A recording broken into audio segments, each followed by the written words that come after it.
You should not have to turn a man's silence into a spiritual puzzle. If his interest only feels clear after you have explained it to yourself, defended it to your friends, and prayed for another sign, the problem may not be that you need more discernment. The problem may be that he is not giving you clarity. Hear me carefully. The man God sends may move thoughtfully. He may need courage, and he may not know where the story is going on the first day. But slow is not the same as stagnant. Attraction can create a powerful moment. Intention creates a pattern, and these 7 patterns will help you recognize the difference. The first sign is that he returns without needing to be chased. A confusing man can make one moment feel unforgettable. Maybe it was a deep conversation, an evening when he looked at you differently, or one message that seemed to say everything you had been hoping to hear. Then the moment passes, and so does his effort. Days go by, the warmth fades, and you begin wondering whether you imagined the connection. Just as you start letting go, he returns with enough attention to awaken your hope again. That is not a pattern. That is a cycle. A clue is one beautiful moment. A pattern is consistent return. A man with healthy intention may have demanding weeks and real responsibilities.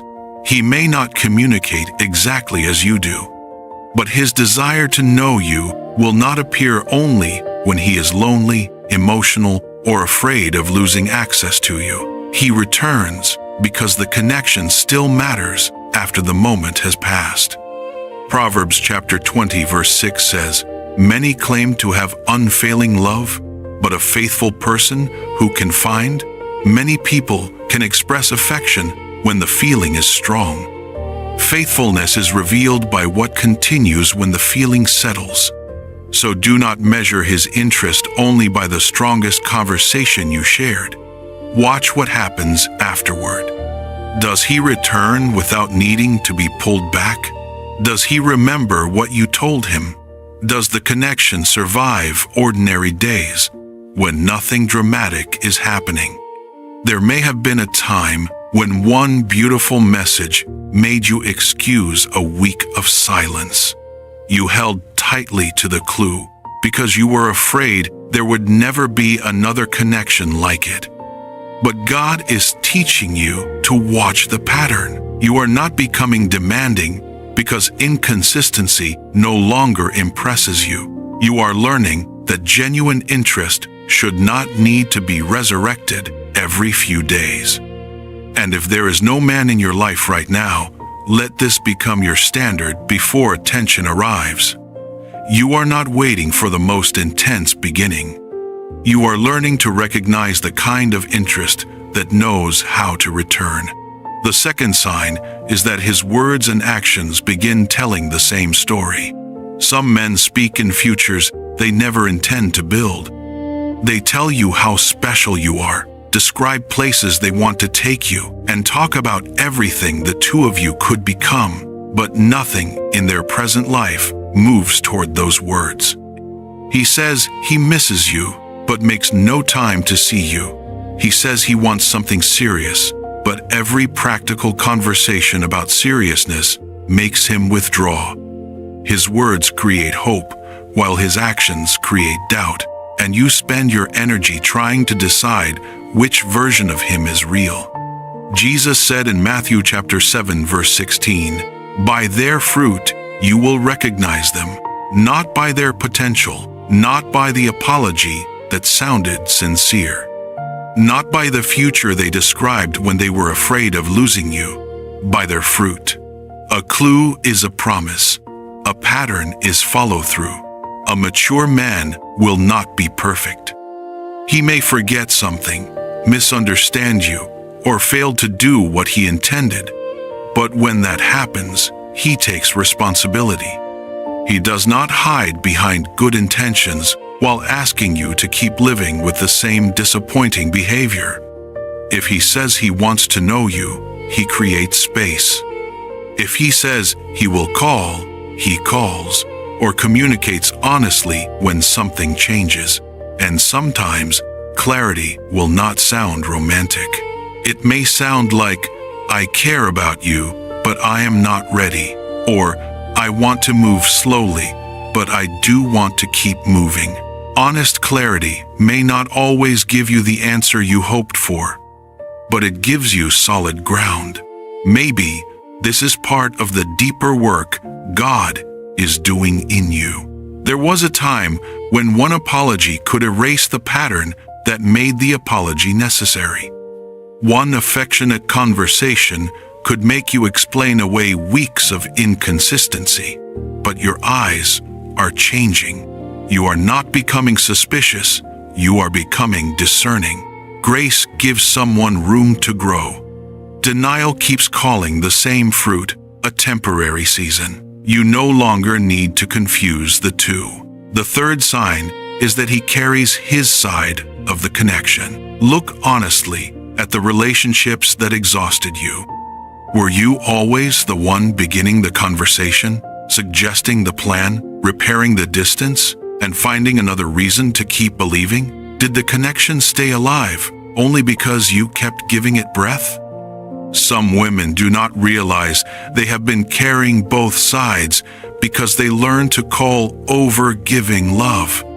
You told yourself he had been hurt, that he was not expressive, or that he simply needed someone patient. Those things may have been true, but compassion does not require you to become the entire engine of a relationship.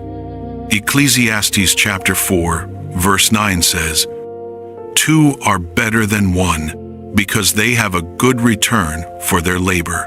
Notice that Scripture says two. Healthy love is not one person building while the other occasionally visits. A man who is serious about knowing you will participate. He will initiate conversations, make plans, ask questions, and become one of the people protecting the connection instead of leaving that responsibility entirely with you. You are allowed to respond to his movement. You are not required to manufacture all of it. A clue is that he responds warmly whenever you reach out. A pattern is that he reaches for you too. Real relationships have uneven seasons. One person may carry more during illness, grief, pressure, or exhaustion, but mutuality still becomes visible over time. Can you feel him carrying something? Does his interest cost him time, effort, vulnerability, or convenience? Does he move toward you when there is no guarantee you will make the first move?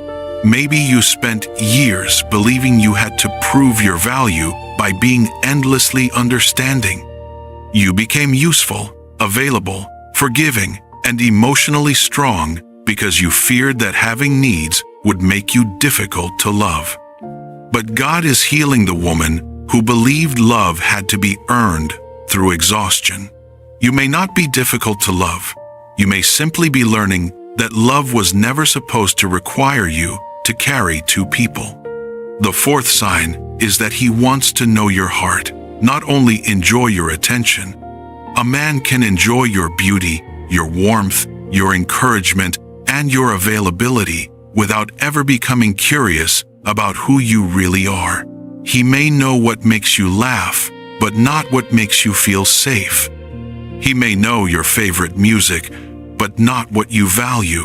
He may enjoy the way you listen to him without ever learning how to listen to you. A serious man begins asking questions. Casual attention never needs to ask. He wants to understand your faith, your family, your boundaries, your direction, and the lessons your past has taught you. Proverbs chapter 20 verse 5 says, "The purposes of a person's heart are deep waters, but one who has insight draws them out." Real interest draws out what is deep.